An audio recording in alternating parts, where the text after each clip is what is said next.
Crash landing. The mountain storm rolled across the night sky like angry thunder wrapped in electric blue veins as Dr. Chen stirred his third cup of herbal tea. "These storms are getting worse every year," he mumbled to himself as he gazed through the rain-streaked windows of his isolated cabin. 3 years since he'd walked away from NASA after the failed Jupiter mission. 3 years of solitude, with only his research and occasional supply runs to the nearest town, 20 miles downhill.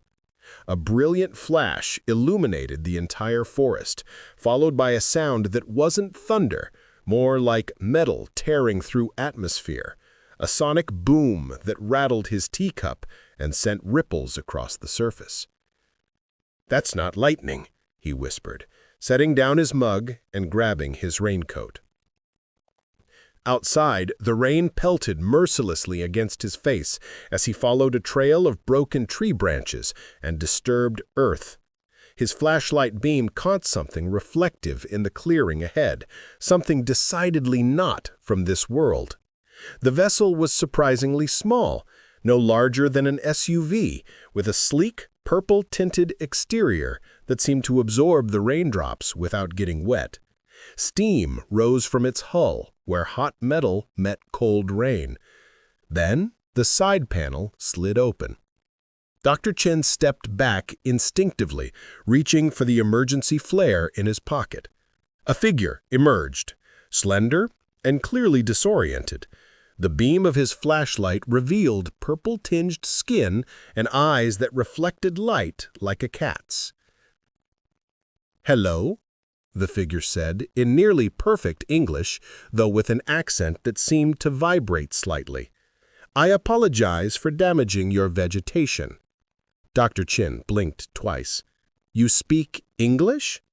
"I speak approximately 4,328 languages," she replied matter-of-factly, brushing rainwater from her shoulders. "Your Earth languages are particularly simple. May I request temporary shelter while my vessel conducts emergency repairs?" "Who are you?" Dr. Chen asked, still keeping his distance. "My designation is Aya, Research Division Xenobiologist, specializing in developing planetary systems." "I'm Dr. Chen," he said automatically, then immediately regretted sharing his name. "Former aerospace engineer, current hermit." Ai tilted her head slightly. Hermit? An Earth concept involving voluntary isolation. Fascinating psychological choice. A flash of lightning illuminated her features more clearly. Her purple skin had a subtle luminescent quality, and her eyes were large and completely black, without visible pupils. "The storm is intensifying," she observed. "My vessel requires approximately 72 hours for self-repair. May I—" Another crash of thunder decided for them. Dr. Chen sighed and gestured toward his cabin. "This way. Keep your hands where I can see them." "I have no intention of harming you, Dr. Chen," she said, following him. "My mission is purely scientific observation." Inside the cabin, she studied everything with undisguised curiosity, touching his books, examining his telescope, running fingers along the wooden walls. "Your dwelling is constructed from deceased plant matter, efficient use of local resources." "It's called a log cabin," he said, watching her carefully. "Why are you here? On Earth, I mean." Aya turned to him, her expression unreadable. "To study emerging civilizations. My people believe Earth is approaching a critical evolutionary juncture. We observe, but never interfere." "You crashed in my backyard. I'd call that interfering." For the first time, she smiled, revealing teeth that were surprisingly human-like. "Technical malfunction. A rare occurrence, I assure you. My superiors will be most displeased." Dr. Chen couldn't help but notice how the fireplay played across her features, casting shadows that made her seem almost human, despite the purple skin. "You can stay," he said finally, "until your ship is repaired. Then you leave. No calling friends, no experiments, no probing." "Probing?" Aya repeated with genuine confusion. "Oh, primitive alien encounter mythology. I have no interest in your digestive system, Dr. Chen." He almost laughed despite himself. "That's reassuring, I guess." Outside, the storm raged on, while inside, an unlikely connection began to form between two beings from worlds apart. Strange new world. Morning sunlight filtered through the cabin windows as Dr. Chen awakened to the sound of something crashing in his kitchen. Grabbing his glasses from the nightstand, he rushed down the hallway to find Aya surrounded by pots, pans, and what appeared to be the dismantled remains of his coffee maker. "What are you doing?" he asked, trying to keep his voice calm despite the chaos. Aya looked up, her purple skin catching the sunlight with an almost pearlescent glow. "Studying your primitive energy conversion devices. This one produces a stimulant beverage through heated water filtration. Fascinating inefficiency." Dr. Chen pinched the bridge of his nose. "That's my coffee maker, and I need it to function in the morning." "I can reassemble it with improvements," she offered, holding up what used to be the heating element. "Just put it back exactly as it was, please," he sighed, moving to the refrigerator. "Are you hungry? Do you even eat food?" Aya's expression brightened. "My species consumes organic matter, yes, though our nutritional requirements differ slightly. Your atmosphere contains sufficient nitrogen for my supplementary needs." He paused with the refrigerator door half open. "You breathe nitrogen?" "Among other elements," she replied, reassembling the coffee maker with surprising speed. "Your bacon produces an intriguing aroma. I would like to sample it." 20 minutes later, they sat across from each other at the small kitchen table, Aya studying the strips of bacon with scientific precision before taking a tentative bite. Her eyes widened. "This deceased animal tissue contains exceptional flavor compounds. The salt and fat content stimulates pleasure receptors similar to those in human brains." She took another bite. "I understand now why your species focuses so extensively on food preparation." Dr. Chen couldn't help but smile. "Wait until you try pancakes." After breakfast, he showed her around the property, explaining Earth concepts that seemed mundane to him but fascinated her. The garden, the solar panels, the mountain streams. He found himself enjoying her questions, seeing his world through new eyes. "Your communication device is malfunctioning," he observed, when her translator began producing static instead of words. Aya tapped the small device at her neck, frowning. "Atmospheric interference combined with damage from landing. I cannot access repairs without my vessel, which remains in recovery mode." "Let me see it," Dr. Chen offered. "I may not understand alien tech, but I know circuits." Their fingers brushed as she removed the device, sending an unexpected tingle through his hand. He attributed it to static electricity, nothing more. Working together in his small workshop, they developed a makeshift solution using parts from an old radio. While not perfect, it allowed basic communication, though many nuances were lost. "Tell me about your world," he asked as sunset painted the mountains in hues of orange and pink. Aya gazed at the horizon. "My home orbits a binary star system. Our civilization developed underwater before adapting to land. We value knowledge above all else, but sometimes I think we've forgotten how to simply experience." "What do you mean?" "Your human languages have many words for feelings. We have equations and biological descriptions, but nothing that captures the simple joy of tasting bacon for the first time. She looked at him. Your species feels everything so intensely. It's written in your music, your art, your sciences. You're driven by passion as much as intellect. Dr. Chen felt strangely exposed, as if she could see right through him. Not everyone. Some of us hide from feelings. Like hermits in mountain cabins, she said with surprising gentleness. That evening, as they sat by the fireplace, she moved closer, studying his features with unabashed curiosity. Her hand reached out, touching his face lightly, tracing the line of his jaw. Your epidermal layer fascinates me, she whispered. So responsive to temperature and touch. Dr. Chen found himself leaning into her touch, her fingers cool against his skin. He should pull away, maintain professional distance, but something about her drew him in like gravity itself. Aya, he said softly, unsure what would come next.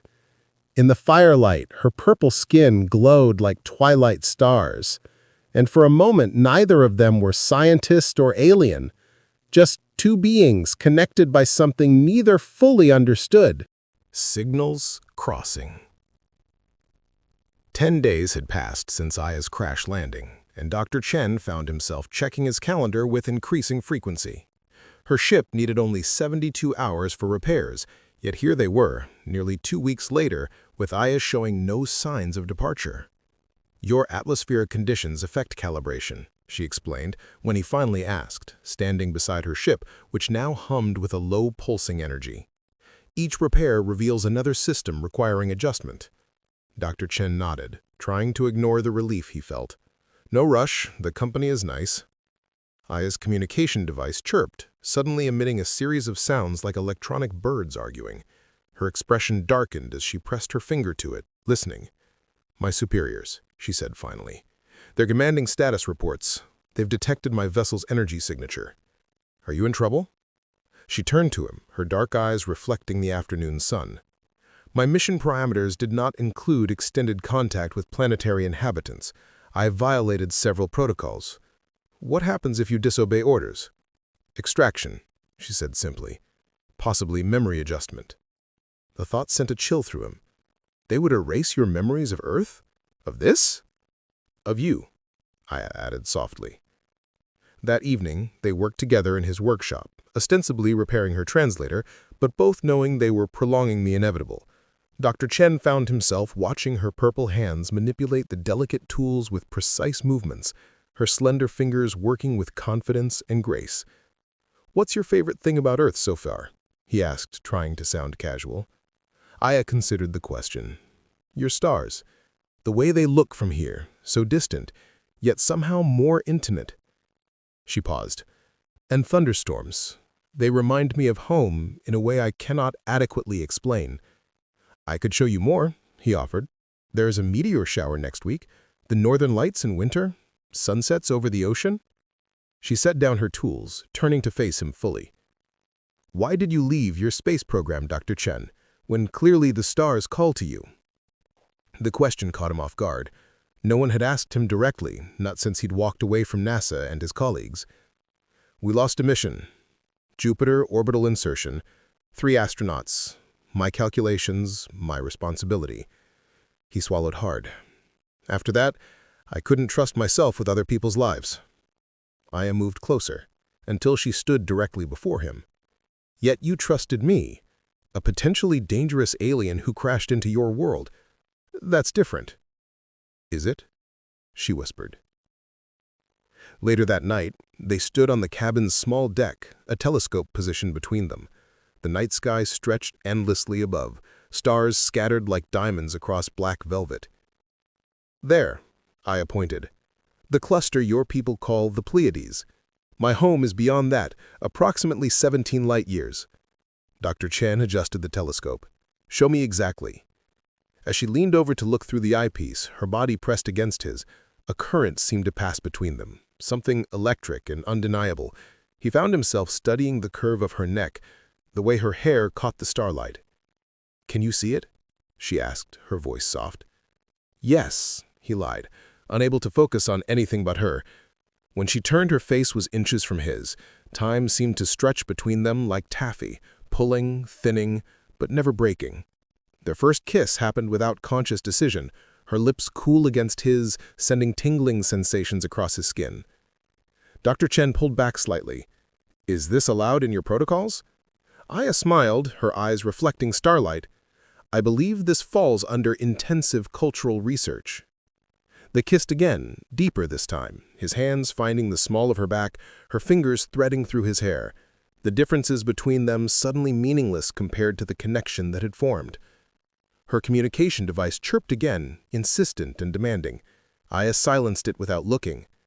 "They're getting impatient," she murmured against his neck. "What will you tell them?" "That my research requires extended observation." Her eyes met his. "But eventually they'll send someone to investigate."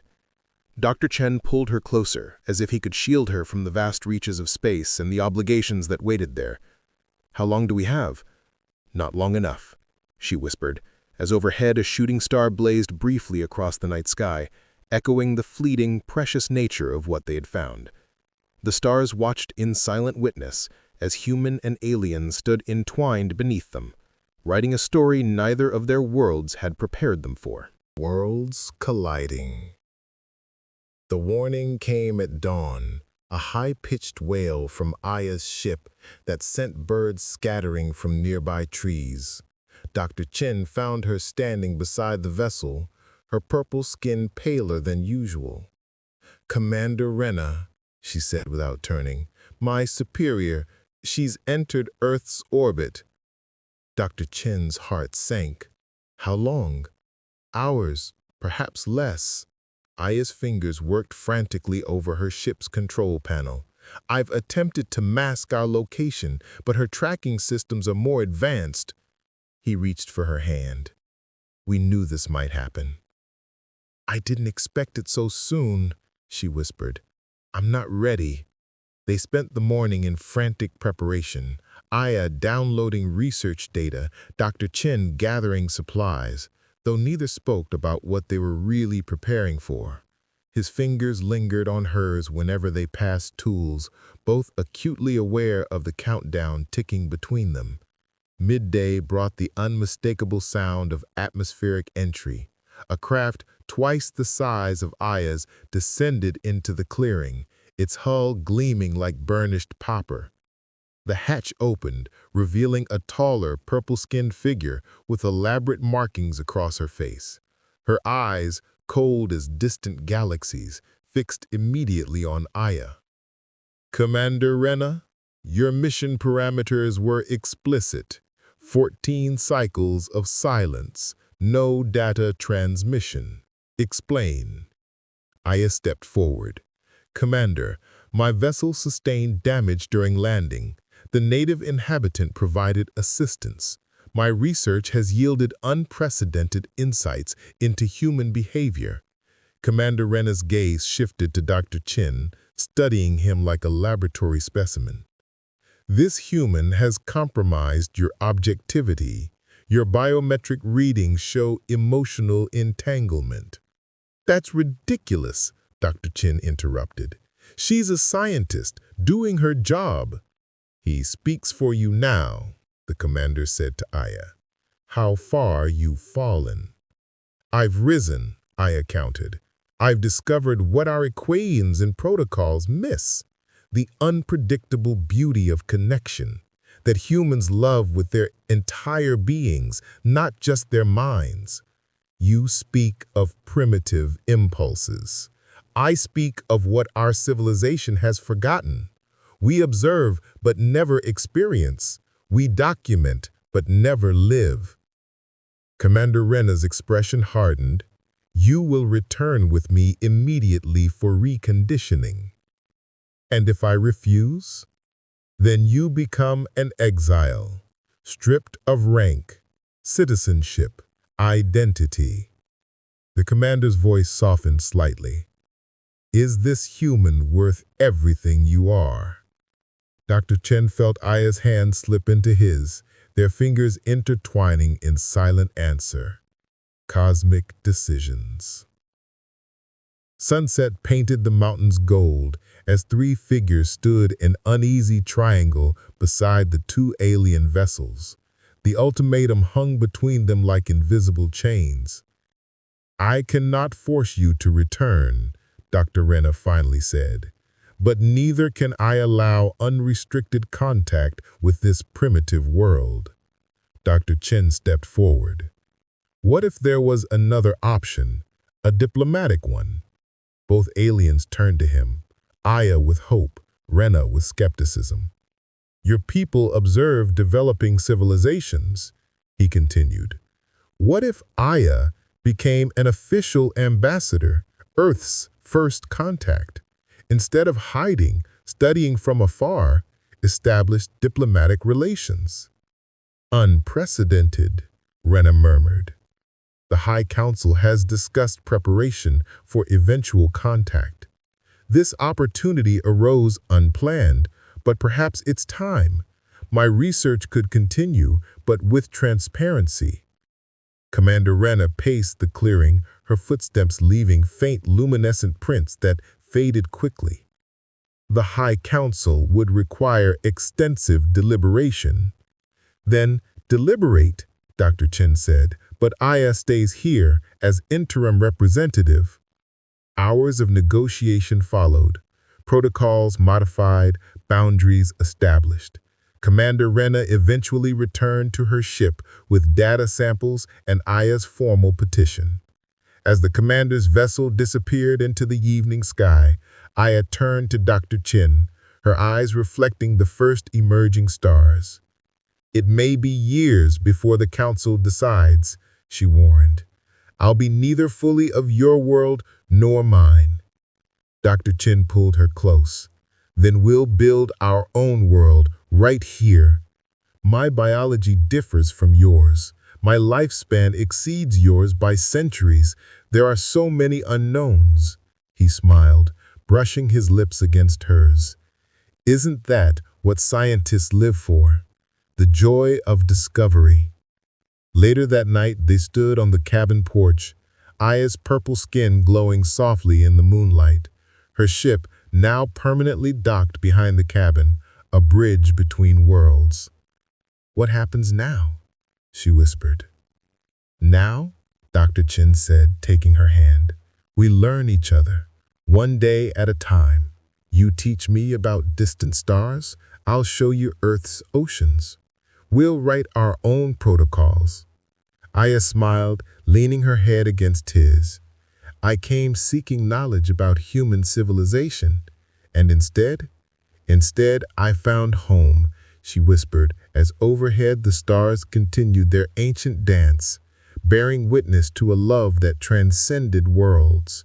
In his mountain cabin, far from both their origins, they began writing a story no one had told before. One of purple twilighted skin against human hands, of scientific curiosity blooming into something neither species had equations to describe. A cosmic collision of hearts that defied the cold vacuum of space, and found warmth in the most unexpected place of all, between two beings who looked at the same stars from entirely different worlds, yet somehow saw the same light.